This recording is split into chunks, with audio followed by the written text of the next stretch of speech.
What's going on, boys and girls? I just want to cover up a little, well, it's not a little issue, it's a big issue that's going around the Arsenal fan base.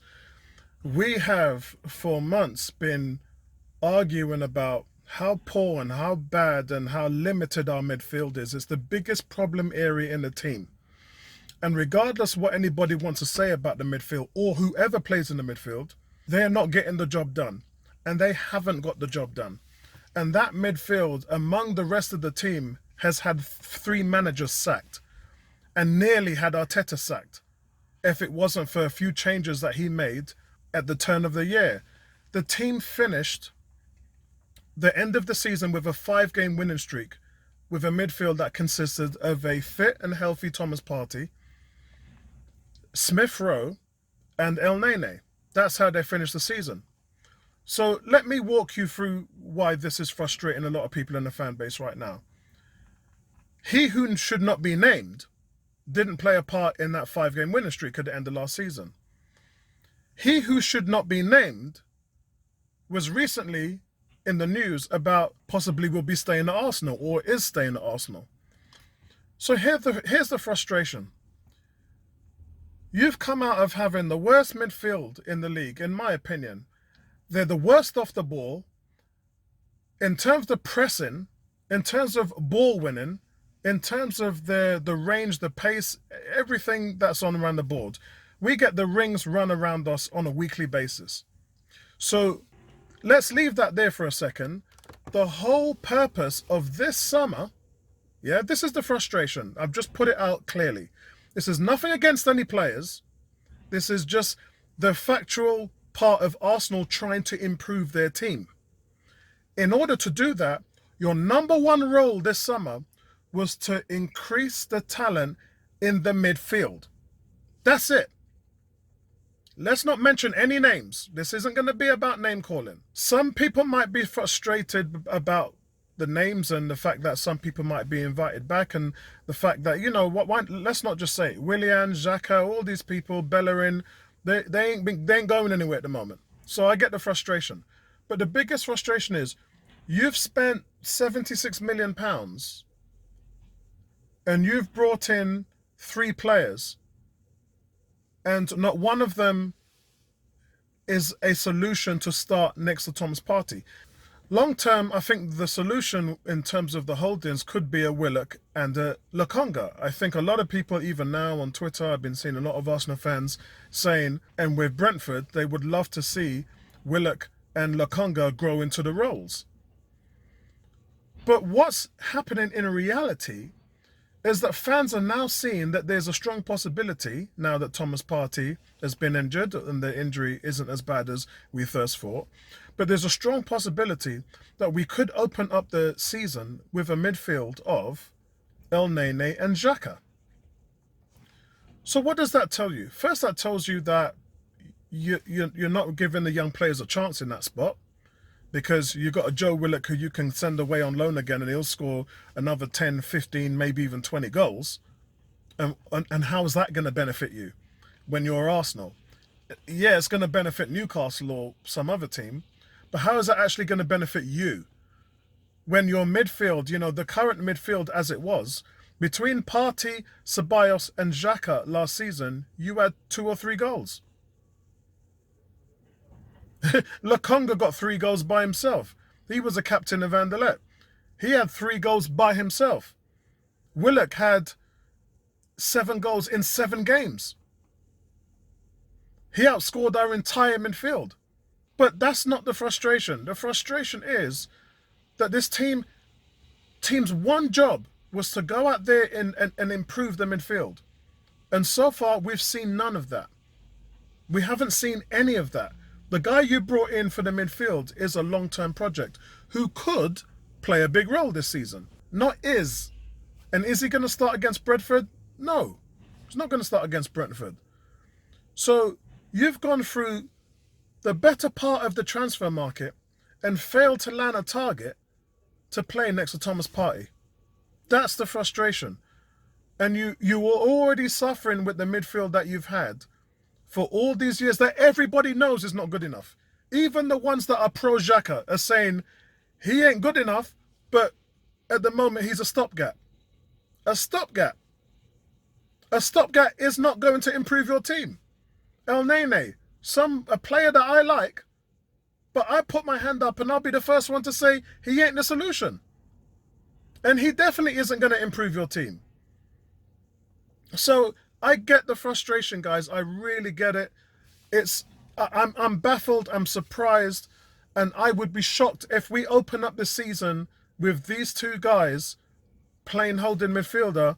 It just goes to show that the front office have failed to do their job. They have failed to go out and get a bona fide target. And look, guys, it's not easy. Yeah? Arsenal are operating in a different market. People are talking about how Man United's got Sancho, how they've got Varane, and then they paid 5 million or whatever for Varane, and we paid 50 million for Ben White. Well, guess what? Manchester United's targets are used to playing in the Champions League. Their ambition is way different from Arsenal's. Arsenal's market, where we're shopping, is a different market. Because we are shopping in a market where players don't know that they're not going to be playing in Europe. So what you're doing is you're negating a lot of the talent that's out there in the free market. All those 8 free agents, all those players who were looking to move and to play in the Champions League, that isn't Arsenal's market. And no matter what you lot say or how much you think we're going to land certain targets, why do you think the Awar deal has been dragging its feet for over a month? Why? Because the player said that he wants to go and play in the Champions League. Arsenal are there as an option, but he ain't your first option. His first option is to go to a team that will play in the Champions League. So because Arsenal are operating in that market, it is extremely difficult for them to find solutions. So what they've been doing is, and I agree, they've been building their team. They've brought in 3 players under the age of 23, which I think is a good step forward. It is lessons learned to go in and invest in huge amounts of money on Willian last season. And my biggest fear is that Xhaka now approaching his 30s and has no upside. Yeah, he ain't going to get better than what he is now. What you've seen from him is about where he maxes out. You're going to offer him a new contract? You want to offer a player who's had the most mistakes leading to goals last season of any outfield player and over the last 4 years. This is the reason why they're not re-signing Bernd Leno. Bernd Leno's got 2 years left on his deal. They're looking for a solution because Bernd Leno's not the answer. He's a good shot stopper, but his distribution and set pieces, he's poor. And he proved that again as soon as he came back from pre-season and played last week. He looked awful. And it was just like, oh my God, all we got to do is just solve these issues. If Arsenal could just play mistake-free football, that is a step forward. If you put Willock and Lokonga in the middle of the park and they don't give the ball away and they play possessional football, that is an improvement. That is an improvement. Because what you're doing, you remember I talked about the leaky bucket syndrome. You're playing these players. You know, last season we had an injured party, a Ceballos and Xhaka who were just causing all kinds of mistakes. You couldn't get a Torreira and Guendouzi on the field. And it was just a mess. It just a complete and utter mess. And the worst part of the team was the midfield. Sure, we didn't score many goals, but as the season went on, Smith Rowe helped with that. Pepe got more minutes into the team and, scored 10 goals in 16 games. That is a massive return from Pepe. But it's a solution that you don't really have to worry about. Lacazette came on forward, was a team's top scorer. But your problem is the midfield. And what you're doing is you're bringing back the same players who haven't got the job done, and you're looking to extend their contracts.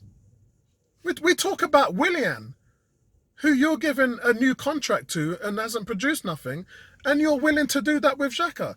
You're going to lose a lot of the fan base if you take those actions. Because what they can't see is progression. Where's the progression? Where's the improvement? Yeah, look, I personally, I can't see much happening for this season if we're going into the season with that mindset. if we're failing to land those targets to improve the midfield, and if we're offering new long-term contracts to players who have failed at the club and are not progressively taking the club forward, we're not going to get anywhere. If that's you can call it negative if you want. I don't care. But I'm just telling you like it is. I'm not going to sugarcoat it for you. This team can only improve if it changes the personnel, and we can improve on our pressing, our ball possession. We need to be better with the ball at our feet.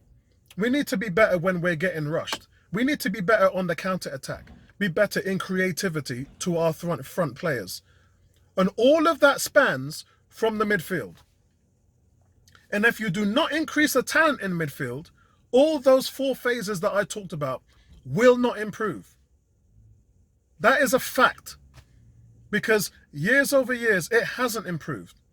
And Arteta has a philosophy to dominate teams. So you guys saw what happened in his first 6 months when they had an outstanding record in the league in that latter part of the season and went on to win the FA Cup. There were people like Maitland-Niles, who played a big part in pressing and closing down the front line. Eddie Nketiah, who played a big part. He even took Lacazette's place. And actually, Lacazette got the place back because Nketiah got red carded. Yeah? If Nketiah didn't get red carded, then Lacazette may not have had an opportunity to get back into the team. But he only got back into the team because Nketiah was banned. And in doing that, Lacazette raised these games. He raised these games to the level where he was working harder defensively and he was pressing harder. And that was something that Eddie Nketiah brings in every game. That was a standard and the bar that Nketiah set. And when you look at Nketiah in preseason now, he's doing the same thing. There's no drop-off with him. Every game, you know what you're getting. Sure, he misses some chances, but doesn't Aubameyang and Lacazette miss chances? Because Nketiah is a British player, we tend to go heavy on him like we did with Walcott. Yeah? We tend to chastise the British players and hold them to a higher standard than we do everyone else. Because Lacazette misses a chance or Aubameyang misses a chance. Aubameyang had a hat-trick of chances he missed. But Nketiah gets howled for missing one chance. The time that, remember, against Rangers, he stole the ball off the defender. That is the type of a situation that Nketiah can create. Because of his pressing, the worth ethic that he has allows him to have those abilities and those chances. And he missed a chance. Sure, he did. But he got chastised about it. And will continue to do so. And I just don't understand this mindset where, as some fans, we're into all this mediocrity and we want it. We want to grab hold of it and we want to go forward with it. And it doesn't make sense to me because the team needs to improve. So you need to go in a different direction and improve on all your frailties. Not invite the frailties. Don't accept and invite the frailties. We want to get rid of them. We want to change. We want improvement. And it doesn't look like right now that that's happening. Because it's a very difficult time for the fan base. It's very divided right now. Some guys are happy, smiling, and will gladly go forward with what we've got. And other fans have just had enough. Other fans have and it's like we got all the warning signs with Willian, and we got rid of all the players that did well for us like Martinez. And it's almost like we've learned nothing. And history is just continuing to repeat itself. Offering failing players which have brought nothing to the team. New contracts. It's just a complete abomination. And we're talking about we're trying to get into the top 6. We're trying to get into the top 4. Look at the top 4. Look at the top 4's level. City are looking at Grealish and Kane. Yeah? Man United are looking at the centre-back again that we mentioned from Real Madrid and Sancho. That's the 2 players that those teams have bought. Chelsea I'm not going to mention because, as I said, Chelsea went out there and spent 200 million Eden Hazard money and ended up winning the Champions League. Liverpool will be back because their injured players are coming back. Arsenal have gone out and bought 3 players under the age of 23.